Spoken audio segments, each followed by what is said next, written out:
그런데 사무엘 하하 볼 때 다른 관점으로 봤어요. 이건 그보다 훨씬 더 깊은 이야기가 또 숨어 있다라는 것을 제가 여러분들에게 말씀을 드렸는데, 그래서 사무엘 하하를 한번 다시 보면서 우리 이야기를 점검을 하도록 하겠습니다. 사무엘 하하 7장 10절 한번 보세요. 7장 10절.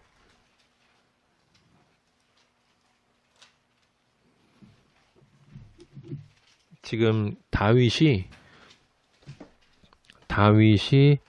하나님의 집을 건설하겠다라고 이야기했을 때 나단을 통해서 하나님 아버지가 말씀하시는 거예요. 여러분이 그걸 영적으로 들어야 합니다.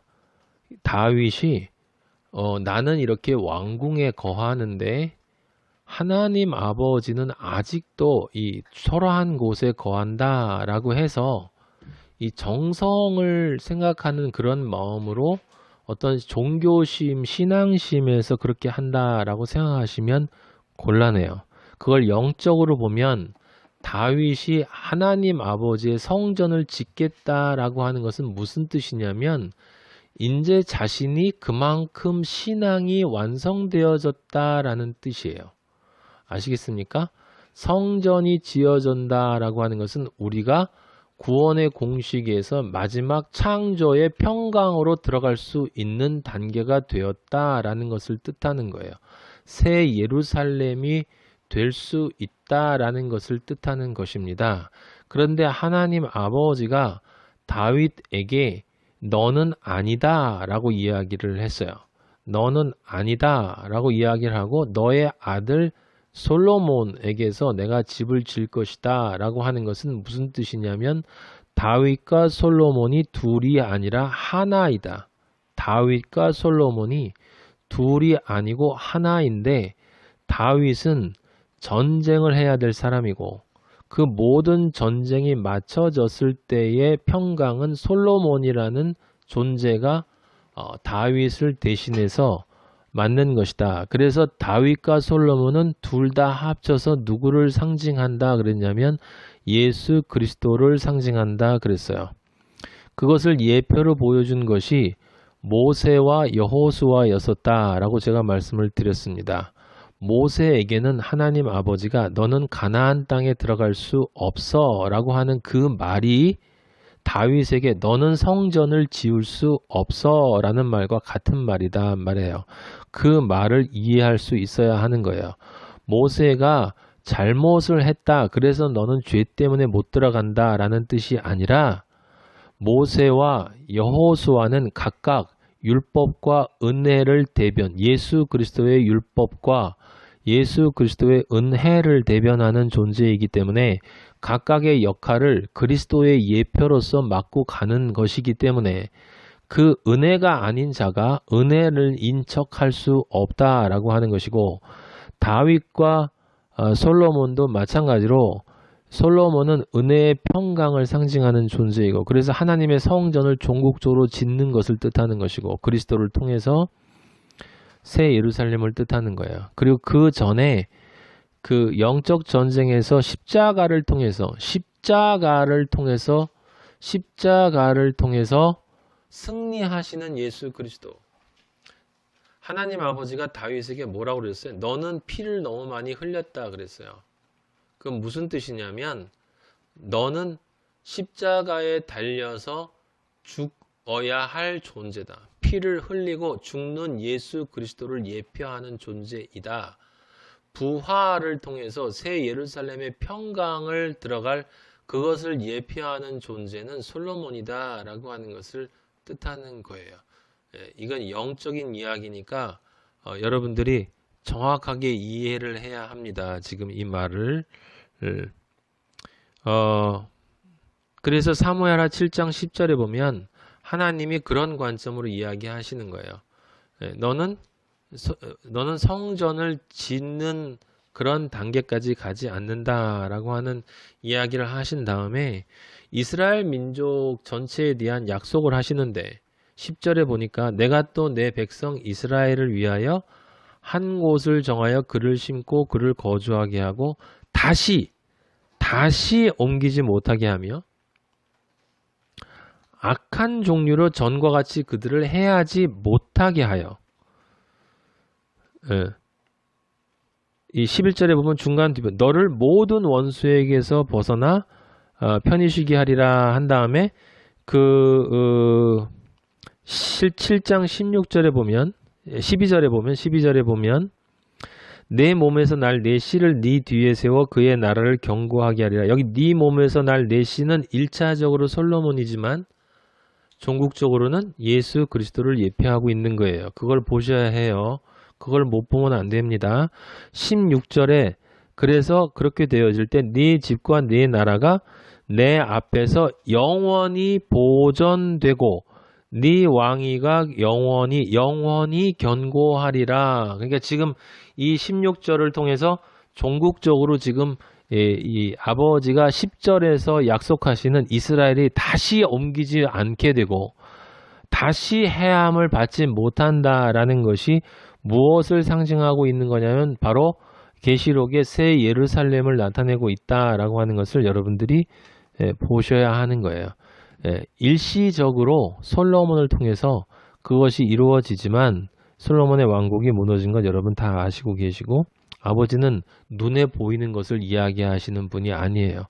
눈에 보이는 것밖에 이해하지 못하기 때문에 눈에 보이는 것을 통해서 말씀은 하시지만 아버지는 눈에 보이지 않는 것을 이해할 사람들을 위해서 그 눈에 보이는 것 뒤에 눈에 보이지 않는 것을 숨겨 놓으셨다라고 하는 것입니다. 그렇게 아버지가 그 위대한 약속을 해줘요. 그 얘기는 바로 뭐냐면 다윗이 바로 그 예수 그리스도를 예표한다. 왜? 네 나라가 영원히 보존되고 그랬거든요. 네 집과 네 나라가 내 앞에서 영원히 보존된다. 여러분 이걸 인간적으로 그냥 네 뒤에 혈통이 왕의 혈통이 계속 유지된다. 이렇게 이해하시는 것도 틀린 것은 아니지만 더 정확한 말은 너의 집과 너의 나라가 내 앞에서 영원히 보존되고 너의 왕위가 영원히 견고하리라. 지금 아버지가 누구에게 말씀하시는 것으로 이해할 수 있어요? 예수 그리스도에게. 예수 그리스도에게. 예수 그리스도의 집이 뭡니까? 성전, 새 예루살렘, 내 나라, 하나님의 나라. 하나님 앞에서 영원히 보존되고 너의 왕위가 예수 그리스도의 그 영광의 왕위가 견고해진다라고 하는 거예요. 지금 이 말을 아버지가 약속으로 숨겨 놓으셨어요. 다윗에게 지금 그걸 약속하셨으니까 이 다윗이 얼마나 훌륭한 사람입니까? 그래서 7장 24절에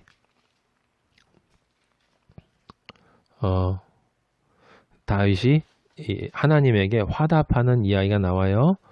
그렇게 약속하셨으니까 우리 백성을 하나님의 백성으로 삼으셨죠. 지금 이게 이스라엘 민족을 이야기하는 것이고 1차적으로는 실제로는 누구요? 교회.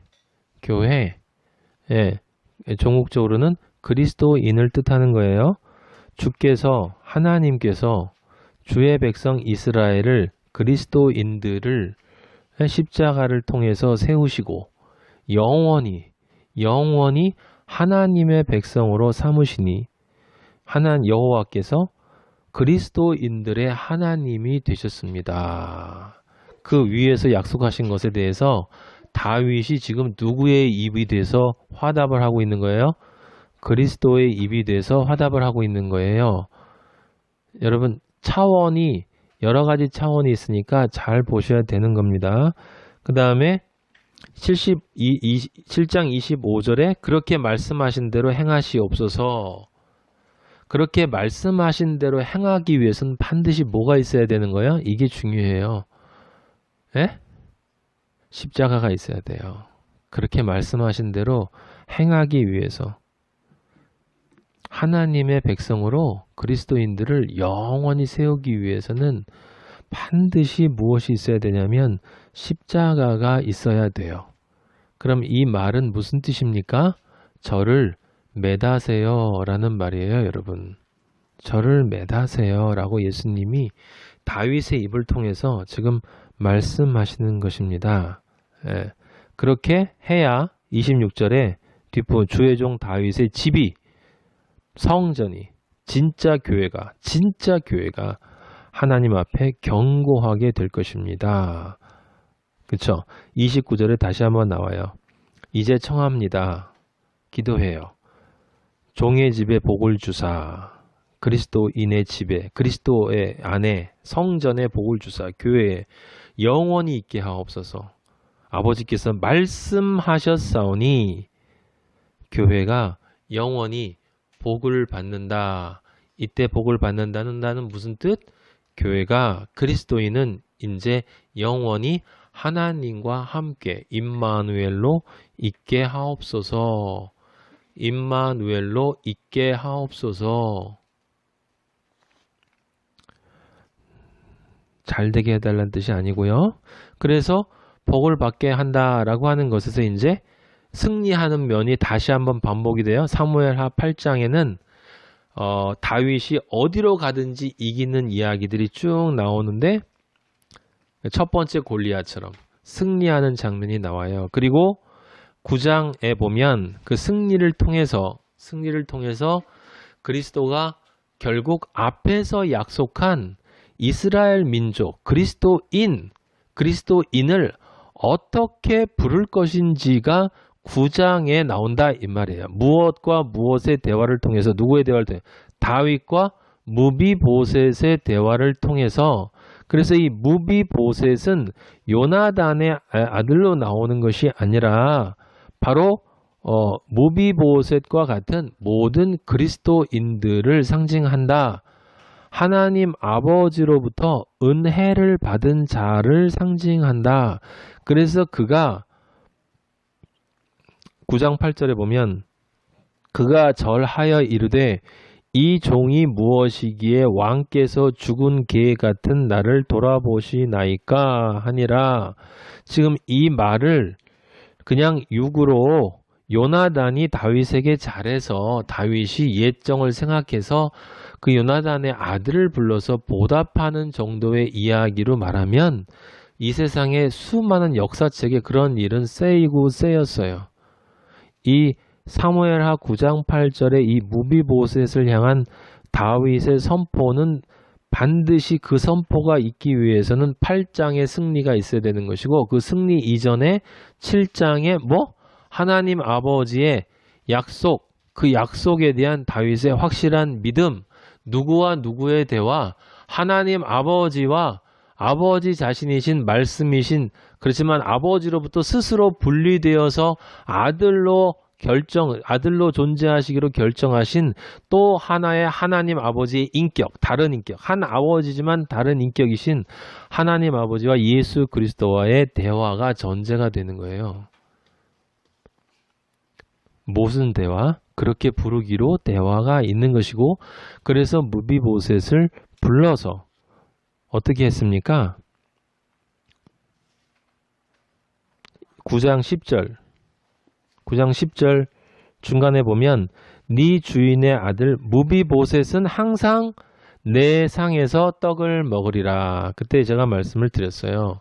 내 상에서 떡을 먹는다. 이게 무엇입니까? 떡은 예수 그리스도의 육신, 말씀. 떡 먹으라고 언제 말씀하셨어요? 만찬 때, 마지막 만찬 때 말씀하셨고, 그리고 그 만찬 이후에 오순절 이후에도 우리는 매번 떡을 먹어요. 그래서 예수님이 너희들이 이 떡을 먹을 때마다 뭐 하라고? 이것을 기념하라고 그랬어요. 이것을 기념하라고 한 건 그때 만찬 때 내가 준 떡 기억하라는 게 아니라 그 만찬이 진정 의미하는 십자가에서 흘린 피와 죽는 몸을 통해서 세상 사람들에게 부어지는 그 은혜의 떡을 먹어라. 그러니까 이 내 상이라고 하는 것은 결국 뭐냐면 십자가를 뜻하는 거예요. 잔치상은 십자가를 뜻하는 거예요. 왜? 그 잔치상에서 예수 그리스도의 살과 피를 먹을 수가 있기 때문에. 왜 예수 그리스도의 살과 피를 먹는 것이 잔치냐?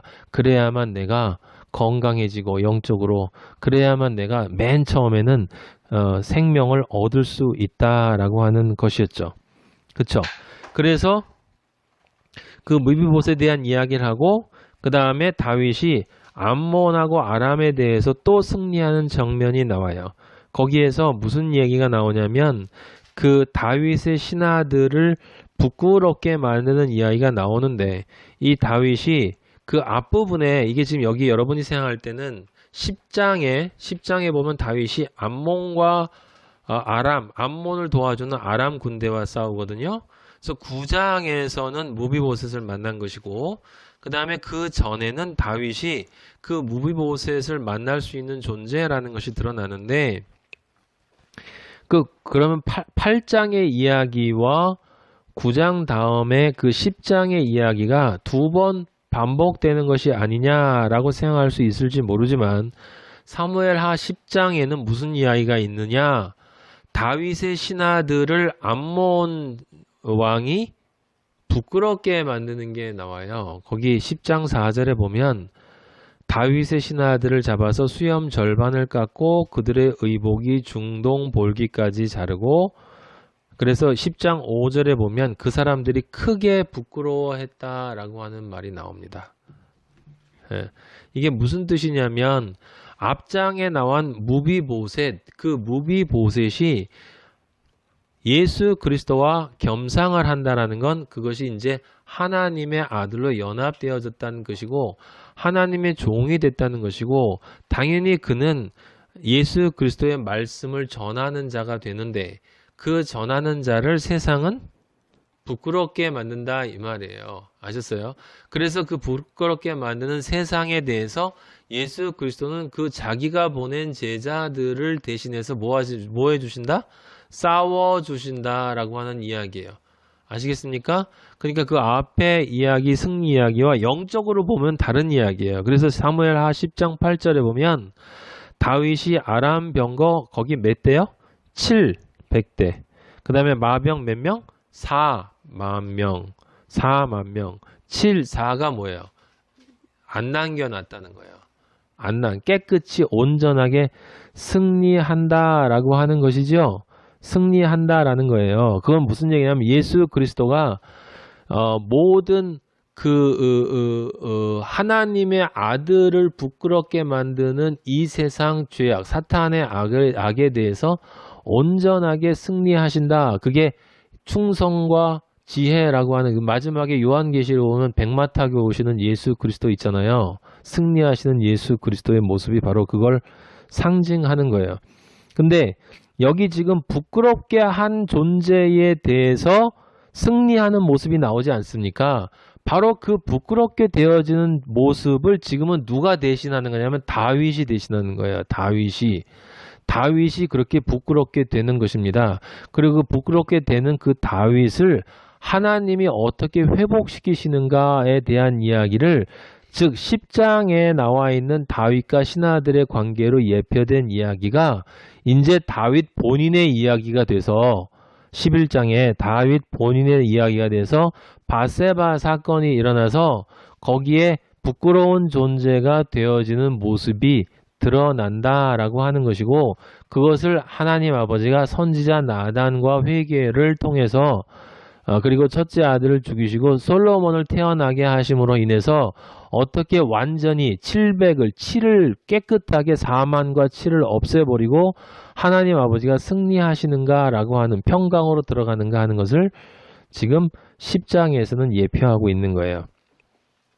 그래서 11장은 이제 최후의 승리와 같은 이야기다라고 여러분들이 생각하시면 되는 거예요. 그러니까 단순히 회개의 이야기가 아니라 구원의 역사에서 평강으로 들어가기 위해서 마지막 나 자신의 옛자를 온전히 그리스도의 보혈로 씻어야 되는 성령의 불로 태워야 되는 그 사건을 예표하는 이스라엘 민족의 대속죄를 예표하는 것이다 라고 여러분들이 생각하면 되겠고 그러면 우리가 읽은 시편 51편의 이야기도 성경에 나와 있는 많은 시편처럼 그냥 여러 회개의 이야기 중에 하나의 회개의 이야기가 아니라 지금 승리를 종국적인 승리를 눈앞에 둔 바로 그 시편의 그 회개의 시다라고 여러분들이 이해를 하면 좋겠다라고 하는 거예요.